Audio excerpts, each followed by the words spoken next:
Κυρία Παπλιβάλου, κύριε Παπαδανή, ο λόγος σε εσάς. Ευχαριστώ. Καλημέρα σας. Είχε λόγο, να ξέρω τι λέτε.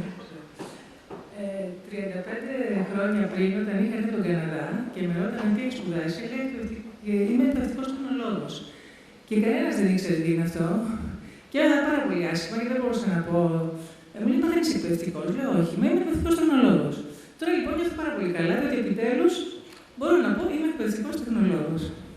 Είμαι συγγραφέας και εκπαιδευτικός τεχνολόγος και εδώ και πάρα πολλά χρόνια προσπαθούσα να κάνω διάφορες παραγωγές σχετικές με την εκπαίδευση στην εκπαιδευτική τηλεόραση, όπου πριν φύγω από την εκπαιδευτική, ολοκληρώσαμε ένα πρόγραμμα. Είμαι πολύ τυχερή γιατί συνάντησα τον Αρίσταρχο Δανιήλο, που είναι ένας εξαιρετικός νέος σκηνοθέτης και animator, και αυτό που οραματίστηκα και φαντάστηκα για τη γλώσσα για τα μικρά παιδιά, με τίτλο «Ένα γράμμα, μια ιστορία», βρήκε τον καλύτερο συνεργάτη για να υλοποιηθεί.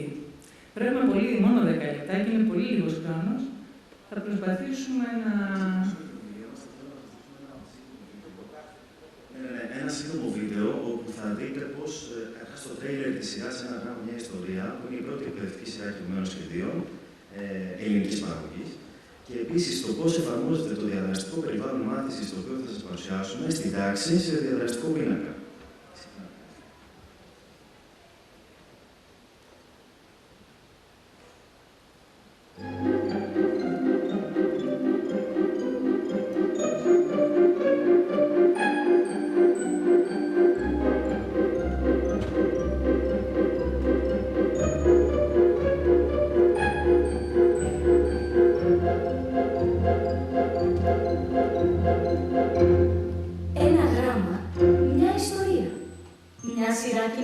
Σχεδίων για τη γλώσσα από την εκπαιδευτική ραδιοτηλεόραση. Γεια σου.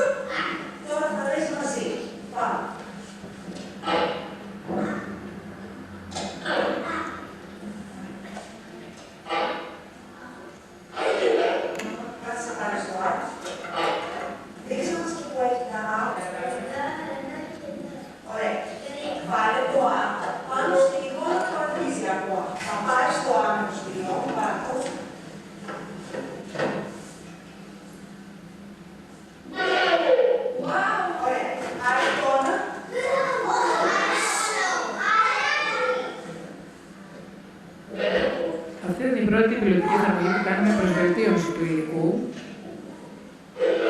Στο σχολείο του Μουσχάλου. Δεν θέλω σε μια εικόνα που δεν έχει να δούμε τι κάνει.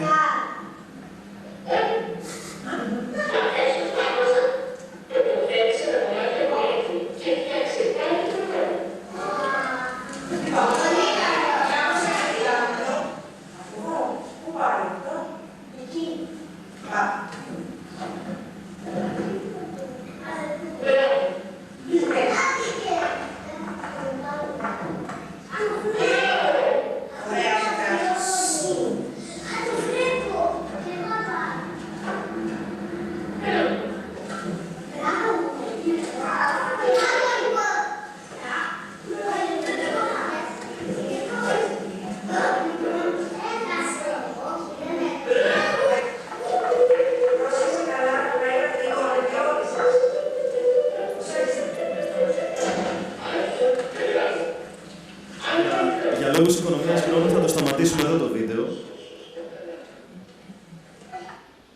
Αλλά θα έχετε την ευκαιρία, αν θέλετε και ενδιαφέρεστε, να το δείτε στο κανάλι YouTube της εκπαιδευτικής τηλεόρασης, το οποίο είναι Educational TV Greece. Εκεί θα δείτε πολλά τέτοια βίντεο με πιλωτικές εφαρμογές πάνω σε αυτό το κομμάτι.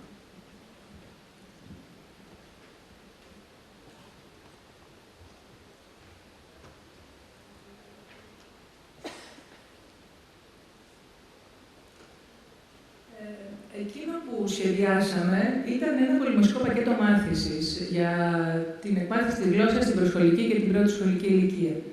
Ξεκινήσαμε με μια εκπαιδευτική σειρά κινουμένων σχεδίων, 24 πεντάλεπτα κινούμενα σχέδια, βασισμένα σε ένα σουρεαλιστικό έμετρο λόγο.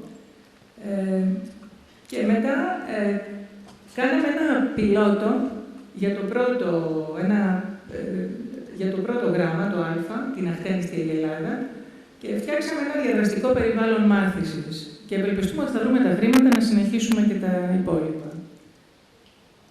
Δεν είπαμε, έχουμε κάτι διαδραστικά, το συνολικό. Επίσης, στοχεύουμε σε ένα διαδραστικό e-book, όπου τα παιδιά θα μπορούν να παράγουν λόγο και ένα βιβλίο βέβαια για να είναι βοήθημα παραδοσιακό για τον εκπαιδευτικό. Το εκπαιδευτικό μήνυμα έχει σκοπό, μορφή, περιεχόμενο, παραλήπτη. Και βέβαια διαμορφώνεται με βάση έναν εκπαιδευτικό σχεδιασμό. Τον εκπαιδευτικό σχεδιασμό για αυτή τη σειρά τον έχω κάνει εγώ ως εκπαιδευτικός τεχνολόγος. Έχουμε γενικούς στόχους να κατακτήσουν τα παιδιά την πληροφορική γλώσσα, να ενισχύσουμε την αίσθηση του γραπτού λόγου και μέσα από την απόλαυση της γλώσσας, να αναπτυχθεί η φωνολογική και φωνημική επίγνωση και να μάθουν τα παιδιά το αλφάβητο, τα γράμματα και τους ήχους τους.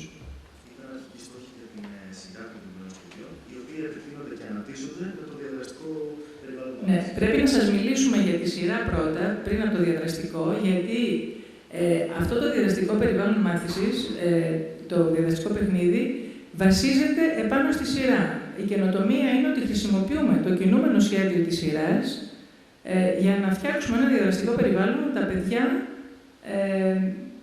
για να προεκτείνουμε την αποτελεσματικότητα της σειράς.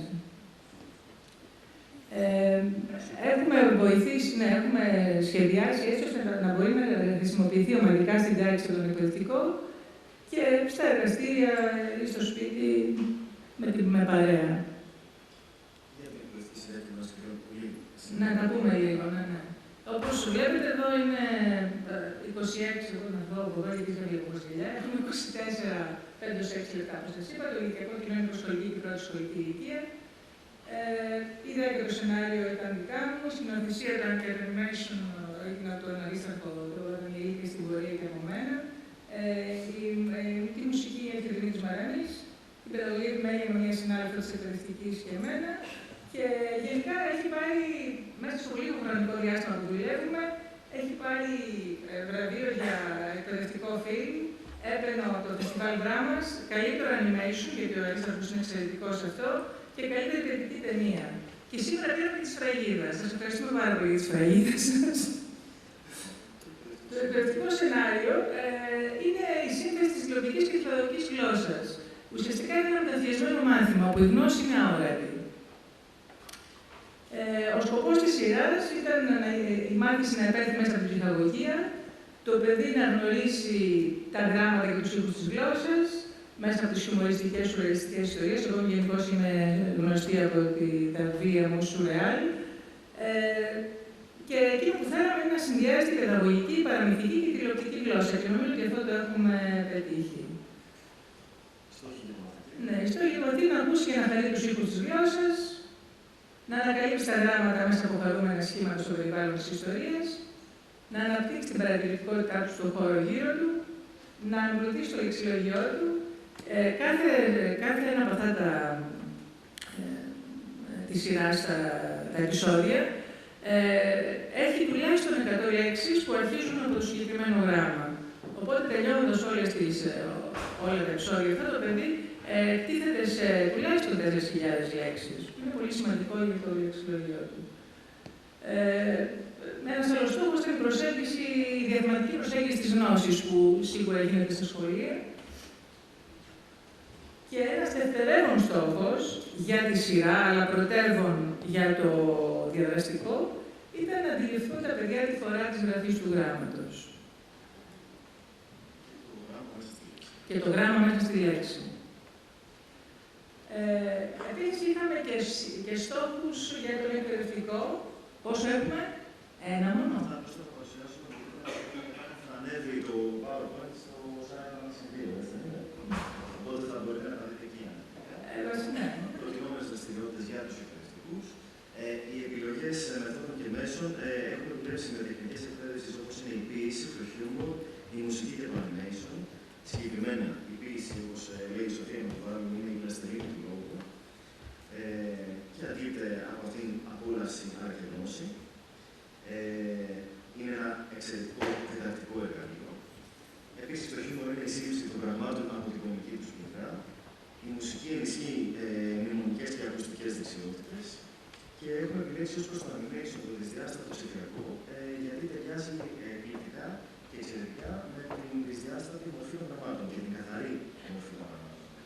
Το animation ως οπτική ποίηση βοηθάει γιατί λειτουργεί με το συνειρμό, με το συμβολισμό και την μεταμόρφωση. Επίσης, έχουμε σχεδιάσει ειδικά και για τη σειρά αλλά και για το διαδραστικό περιβάλλον μάθησης γραμματοσυρά για τις ανάγκες της εκμάθησης του αλφαβήτου. Και σε αυτά τα μέσα μπορείτε να δείτε τόσο τη σειρά, μάλλον εδώ ναι, για να δείτε τη σειρά, είναι στο site της εκπαιδευτικής τηλεόρασης. Επίσης προβάλλεται από την ΕΡΤ κάθε Σάββατο. Αλλά και στο YouTube το πιο εύκολο από όλα. Το κανάλι της εκπαιδευτικής τηλεόρασης. Λοιπόν, για το διαδραστικό περιβάλλον μάθησης, αυτή είναι η γενική του σελίδα, όπου έχουμε τα διαδραστικά παιχνίδια, όπως βλέπετε, και ιδέες και εκπαιδευτικό υλικό για τους εκπαιδευτικούς. Δηλαδή, ο στόχος μας είναι σε εκείνο το κουμπί, οι εκπαιδευτικοί και εμείς θα έχουμε ορισμένες προτάσεις, αλλά ο στόχος μας είναι εκεί οι εκπαιδευτικοί να ανεβάζουν τις δικές τους προτάσεις. Και ήδη έχουμε, τώρα δεν μπορούμε να σας δείξουμε, δεν έχουμε χρόνο, αλλά έχουμε πολλά δείγματα εκπαιδευτικών που έχουν χρησιμοποιήσει το υλικό για να φτιάξουν δικό τους υλικό. Ήδη το έχουμε επισκεφτεί 12.500. Εδώ έχουμε παιχνίδια με τα γράμματα, το μαγικό μολύβι, παιχνίδια με τους ήχους και έχουμε στόχο να αναπτύξουμε το δακτυλικό αλφάβητο. Απλώς βλέπετε την καρτέλα, έχει παιδαγωγικά χαρακτηριστικά από το διαδραστικό περιβάλλον μάθησης. Όλα θα είναι προσβάσιμα στον ιστοχώρο Διάργου, επομένως πρέπει Πάρα να... πολλοί τρόπους που πρέπει να κάνει μέσω της υλοποίησης. Είναι όλοι αυτοί. Μπορείτε να δείτε το πιλότο για το γράμμα στο site της εκπαιδευτικής τηλεόρασης, IPA, όπως το βλέπετε εκεί να αναγράφετε.gr. Και πάλι το κανάλι της εκπαιδευτικής τηλεόρασης στο ίντερνετ. Μιλάμε για αυτό. Σας ευχαριστούμε πολύ.